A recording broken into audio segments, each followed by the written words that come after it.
السلام علیکم dear viewers, آپ کے فیورٹ انفارمیٹو چینل حقائق ٹی وی سے آپ کی خدمت میں حاضر ہیں۔ ہمارا آج کا موضوع گفتگو لسوڑے کا اچار ہے۔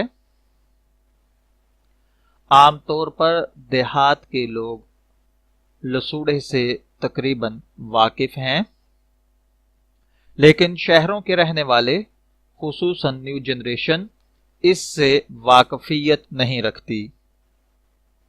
لسوڑے کا درخت کوئی 12 سے 14 فٹ تک بلند ہوتا ہے۔ اس کے بڑے بڑے گول پتے ہوتے ہیں جن کی شکل برگد کی طرح ہوتی ہے۔ موسم برسات کے بعد اسے گچھوں کی شکل میں گول بیر کی طرح اس سے قدرے بڑے سائز کے پھل لگتے ہیں۔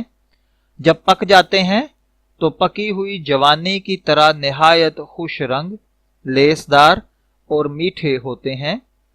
اگر بات کی جائے اس میں غذائی اجزاء کی تو اس میں نشاستہ دار اجزاء، وٹامن اے، وٹامن سی، گندھک اور فولاد پائے جاتے ہیں۔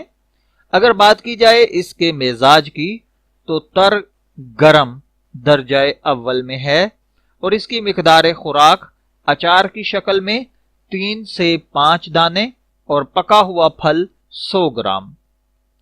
اگر اس کے فوائد کی بات کی جائے تو اس کے فوائد میں سب سے بہتر یہ ریح کو یعنی ہوا کو خارج کرتا ہے، ریشہ دار ہونے کی وجہ سے ہاضمے کو بہترین تقویت دیتا ہے، اور اس کے علاوہ چونکہ اس کے اندر ایک خاص لیس پائی جاتی ہے، یہ لیسدار رطوبات جو ہیں وہ مرد کی خاص لیس کے لیے، اس کی رطوبت کے لیے بے حد مفید ہوتی ہے، اور جو عورتیں حیض جن کا ڈسٹرب ہو جائے ان کے لیے بھی لسوڑے کا استعمال بہترین ہوتا ہے۔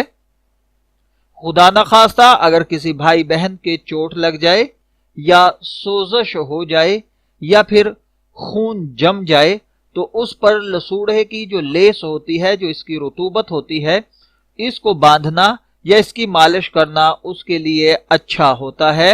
خون کی بند نالیوں کو یہ کھول دیتا ہے اور صاف کرتا ہے، لیکن اس کا عام طور پر زیادہ تر لوگ صرف اچار ہی بناتے ہیں، دیگر فوائد سے میرے بھائی بہن لا علم ہے۔ میں دعا گو ہوں کہ اللہ تعالی ہمیں لسوڑے سے صحیح طور پر مستفید ہونے کی توفیق عطا فرمائے۔ اجازت چاہیں گے، پھر ملیں گے کسی نئے موضوع کے ساتھ، تب تک کے لیے اللہ حافظ۔